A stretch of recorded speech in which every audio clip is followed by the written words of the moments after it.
今回は、ソニックスーパースターズの小ネタをまとめていきます。まずはゲームのオープニングの小ネタから。今作のオープニングは、操作キャラごとに若干違っています。まずソニックとテイルスを選んだ場合は、飛行機に乗ってファングを追いかけるというオープニングです。ナックルズを選んだ場合は、昼寝をしていたナックルズが、ソニックとテイルスに気づいて後を追うというムービーが流れます。そしてエミーを選んだ場合は、動物たちと遊んでいたエミーが、ソニックとテイルスに気づいて後を追うというムービーです。ちゃんとキャラごとのムービーやるの豪華でいいな。ちなみにソニックとテイルスが乗っていた飛行機は、彼らの愛機トルネード。ナックルズが昼寝をしていた場所は、彼のふるさとであるエンジェルアイランド。エミーがいた場所は、初代ソニック・ザ・ヘッジホッグに登場した、グリーンヒルですね。細かいところにも小ネタがいっぱいだ。最初からファンサが盛りだくさんでテンション上がりました。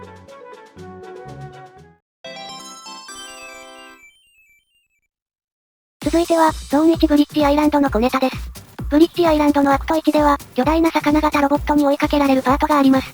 そしてその途中に小さな岩があるんですが、実はこの岩、ジャンプで避けなくても勝手に乗り越えてくれるんです。なんと。しかも乗り越えるモーションも、キャラごとに違っています。ソニックは片手でスタイリッシュに乗り越えていき、テイルスとエミーは飛び箱のように飛び越えます。そしてナックルズは、小岩を破壊します。さすがナッコ。このネタは気づかなかったな。後で試してみよう。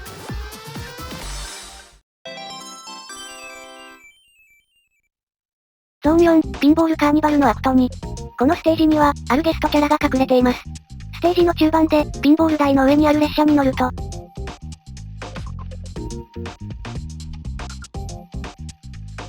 こいつは、1997年発売のソニックのレースゲーム、ソニック R に登場した、テイルスドールです。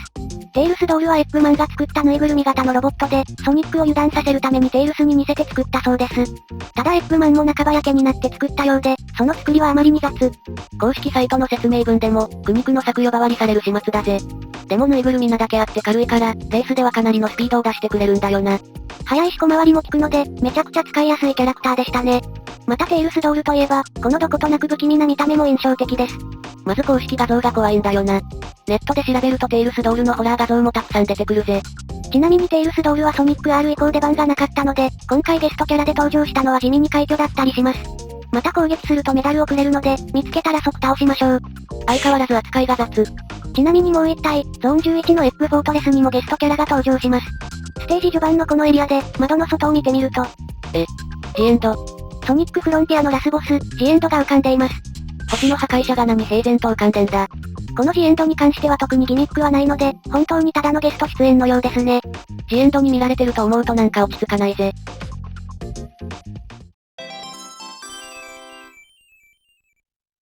続いては、ゾーン5、ラグーンシティの小ネタです。シリーズおなじみの水中ステージだぜ。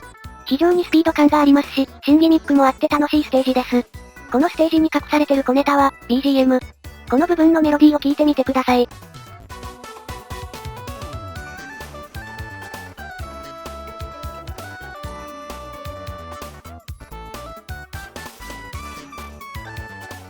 なんかどっかで聞いたことあるような。この部分のメロディーは、ソニック3&ナックルズの、ハイドロシティの BGM です。ああこれだこれ。このラグーンシティはステージ構成もハイドロシティに似ているので、全体的にハイドロシティのオマージュになってますね。ハイドロシティ面白いんだよな。これも 2D ソニックファンには嬉しいファンサービスだぜ。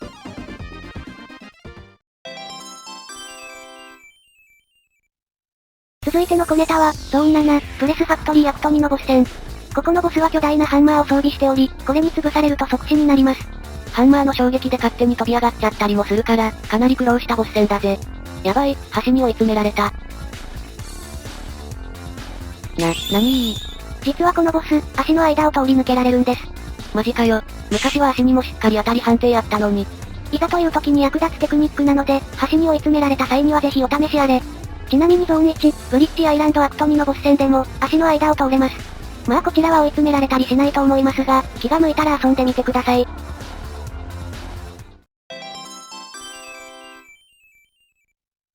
続いての小ネタは、ゾーン9、サイバーステーションのボス戦。このステージのボスは、エッグマンが連れてきたロボットです。このボス戦ソニック CD のメタルソニック戦に似てるんだよな。いっそメタルソニックと戦ってみたかった。その夢、叶います。何？実はこのサイバーステーションのボスは、マルチプレイのアバターなんです。なのでショップでメタルソニックのパーツを買ってアバターを作れば、ここでメタルソニックと戦うことができるんですね。おお、これは熱い、テンション上がる。もちろん他のアバターに変えれば、そのアバターたちとも戦うことができます。メタルテイルスやメタルナックルズ、DLC を買えば、メカソニックと戦うこともできますね。もちろん自分のオリジナルキャラとも戦えるので、ぜひやってみてください。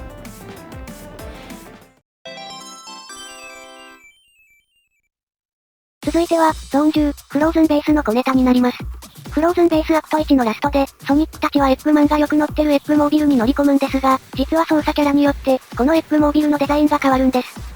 例えばソニックでプレイした時は、初代ソニックザヘッジホップのエッグモービルですが、テイルスでプレイした時は、ソニックザヘッジホップ2のエッグモービルに、ナックルズでプレイした時は、ソニック3&ナックルズのエッグモービル、エミーでプレイした時は、ソニック CD のエッグモービルになります。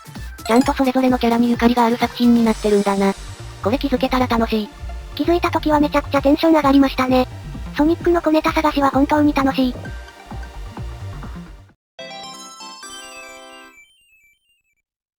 続いては、ボーナスステージの小ネタです。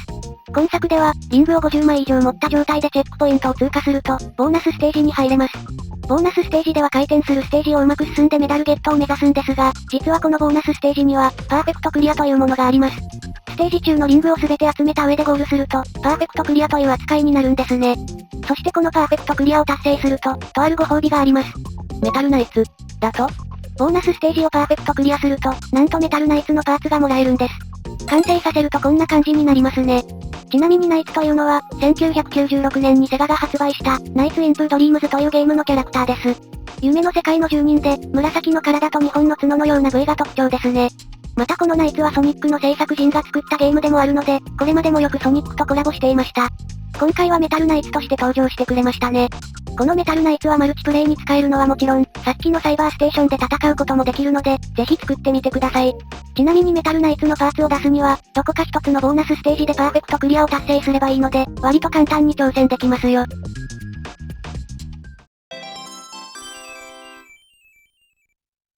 ここからは、クリア後の小ネタを紹介します。まだクリアしてない人はネタバレになるから注意だぜ。まずは、タイトル画面の小ネタです。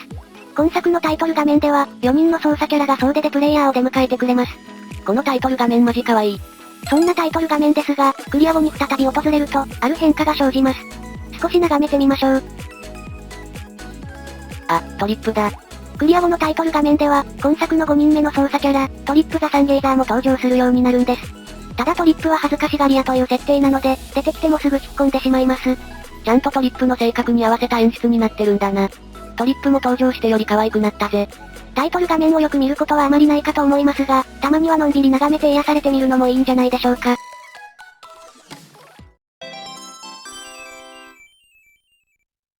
最後は、エンディングムービーの小ネタです。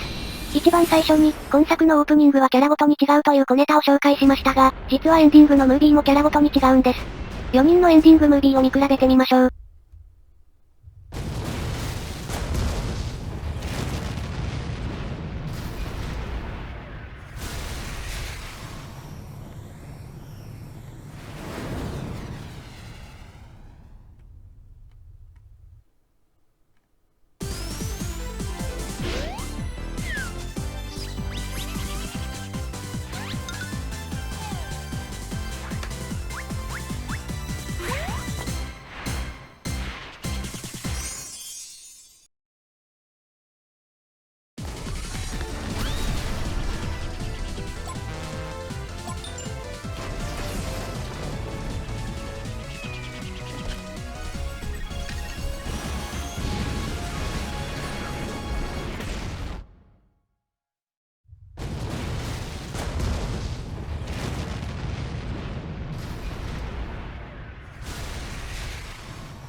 どのエンディングもめちゃくちゃ良い。特にテイルス、めっちゃかっこよかったぜ。全キャラに専用アニメーションがあるなんて、どれだけ豪華なんだって思いますよね。またソニック編のエンディングを見るとなぜかナックルズがいないんですが、ナックルズ編のムービーを見ると、ナックルズだけ先に別れたことがわかります。物語の全貌をつかむためにも、ぜひ全てのエンディングを見ておきたいところですね。ちなみに各キャラのエンディングを見るためには、最後のステージをそれぞれのキャラでクリアすれば OK です。最初からやり直す必要はないので安心してください。以上、ソニックスーパースターズの小ネタ集でした。今回も小ネタ盛りだくさんだったな。ソニックのゲームは毎回大量の小ネタがあるので、それらを見つけ出すのも楽しみの一つですね。また今作には、今回紹介した以外に、過去作のオマージュが大量に隠されています。それらはまた別動画で紹介しようと思いますので、楽しみにしていてください。といったところで、今回の動画はここまでで終わりたいと思います。動画が気に入っていただけましたら、いいねやチャンネル登録をぜひお願いします。たくさんのコメントも待ってるぜ。それでは、次の動画でお会いしましょう。